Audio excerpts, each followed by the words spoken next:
we've got another spinoff from the world of John Wick. We already had The Continental on Peacock. That was a prequel miniseries.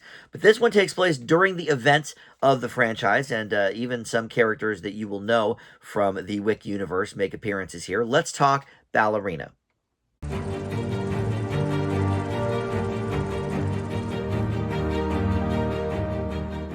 Hey guys, Dan here. This is Dan Reviews It. Welcome to my spoiler-free review for the new film Ballerina from the world of John Wick. That's the official title. We're just going to call it Ballerina here. But this is available now on demand for your home enjoyment. It is still available in theaters as well, selectively, but it's definitely dwindling down there. So on demand may be your best bet if you haven't seen it yet. But this takes place between the events of John Wick Chapter 3, Parabellum, and John Wick Chapter 4. Although, really, some of the scenes are direct, I don't want to say mirror images, but different perspectives on things that happened specifically in Parabellum. So I would say it takes place partially during Chapter 3 and then on the way maybe to Chapter 4. But we'll talk about all this here momentarily. First, though, let me welcome you back to Dan Reviews It. If you are a subscriber already, thank you so much for that. I love it when you guys return to check out my videos. But if you're not, please consider subscribing. Click that notification bell, too, so you get the alerts for all my new video drops. I do try to post just about every day, so always a lot of stuff coming out here on the channel. And, of course, if you could just like this video and comment below, that helps the channel out tremendously as well. So this was directed by Len Wiseman, who is new to the Wick franchise. He's mostly known for his work in Underworld. He did the first couple of movies there and then produced a few of the others. But he also directed the pretty terrible Total Recall remake from about 15 years ago with Colin Farrell. They didn't even go to Mars, so I don't know what the point of that movie was. But anyways, he's a newbie to the Wick franchise, but he clearly has, studied these films. This has the feel of a John Wick movie for sure. I'm not sure if the set pieces themselves are as interesting as in some of the Wick movies, but the locales kind of make up for that. There's snowy mountains and, there's some beautiful things to look at, but it's all over this sort of,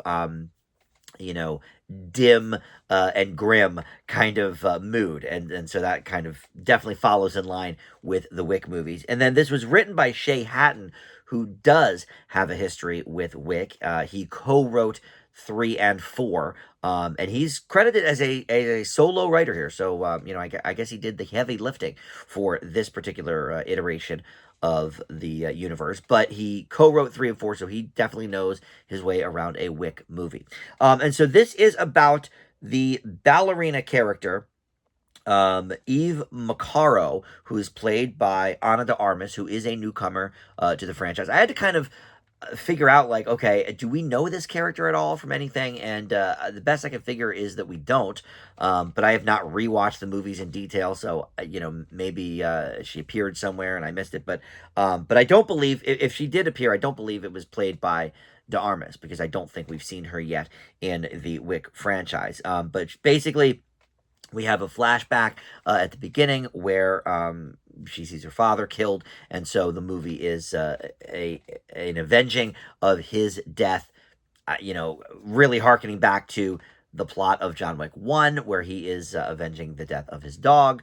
So, kind of a retread there, but from a female assassin perspective. But we do have a few people from those Wick movies appearing here. Keanu Reeves, even though he's on the poster, appears very, very minimally here. But Angelica Houston is definitely one of the main characters.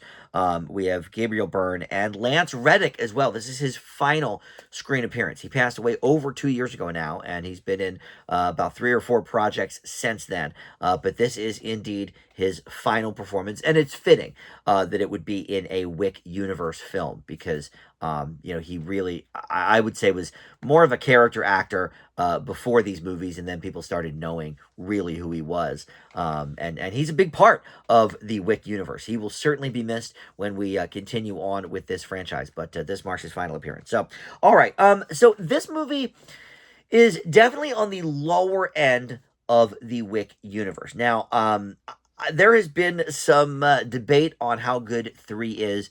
When I originally watched 3, I thought it was the worst of the franchise. It was still good. I've given all of these movies positive grades, but it was like, 1 and 2 were more of like the B plus, A minus type range. And then I think 3 was maybe a B minus even. But, one of my dear friends whose opinion I value loves 3. He thinks it's one of the better ones. So I don't know. I'd like to rewatch it and maybe get something more out of it. But I just thought it was kind of a retread, too much of specifically the second one. But then 4 I loved. 4 I think is my favorite of the whole series. So definitely a little bit of a roller coaster here. But because I don't have the exact knowledge of Parabellum, because I did only see it the one time, and it was, what was that, 2018 maybe that was released. So it's been a minute for sure. And maybe that would have helped inform my sensibilities a little bit on this movie, but I just thought that this again was kind of a retread of things we've seen before, just from a different perspective and with a different character. But like I said, it has that feeling of a Wick movie, but are we really adding anything to the story? Maybe a little bit, because if we get this ballerina character in more of the Wick specific movies and not just these spin-offs, then okay, then it ties it in a little bit. And this might be minute for minute the most action we've had in a Wick film. There's probably more action overall in chapter 4, but chapter 4 is almost like 3 hours. This one's only a little over 2. So I think minute for minute, this probably has the most action of any Wick movie. And the action sequences are good. They're well choreographed. Ana de Armas, look, I'm a little hit or miss with her acting. I don't think she's a particularly great actress. She's certainly beautiful. But some of her movies have been garbage.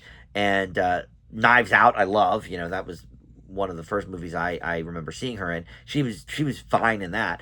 But does she have the gravitas to carry out a female assassin, a heavy hitting performance? I'm not sure. I think she was okay in this.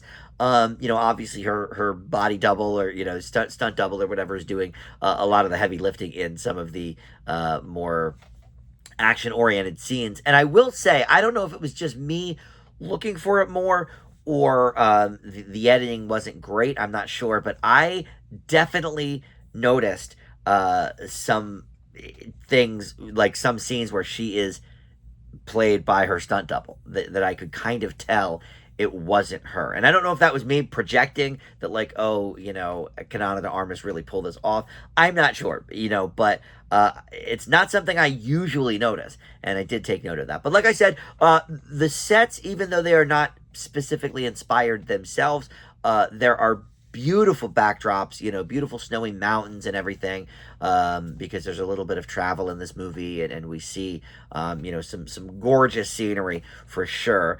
But a lot of the fights don't take place in particularly interesting places. There is one towards the end that's very, very cool. But yeah, look, if you're here just for the action, this will scratch that itch. I like a little bit more character development and that sort of thing, and that just was not here. So this for me is definitely among the lower entries in the franchise, but I do like it better than the Peacock TV show. The Continental, I did not care for. I would have to go back and look at my grade, but I think it was like a C minus or something. This is definitely better than that, and it remains a positive grade, as all the other movies in the Wick franchise are for me. I leave Ballerina from the world of John Wick with a B minus. And we'll leave it there. But like I said, you can check this out on demand for your home viewing pleasure. All right. Thank you for watching Dan Reviews It, and we'll see you next time.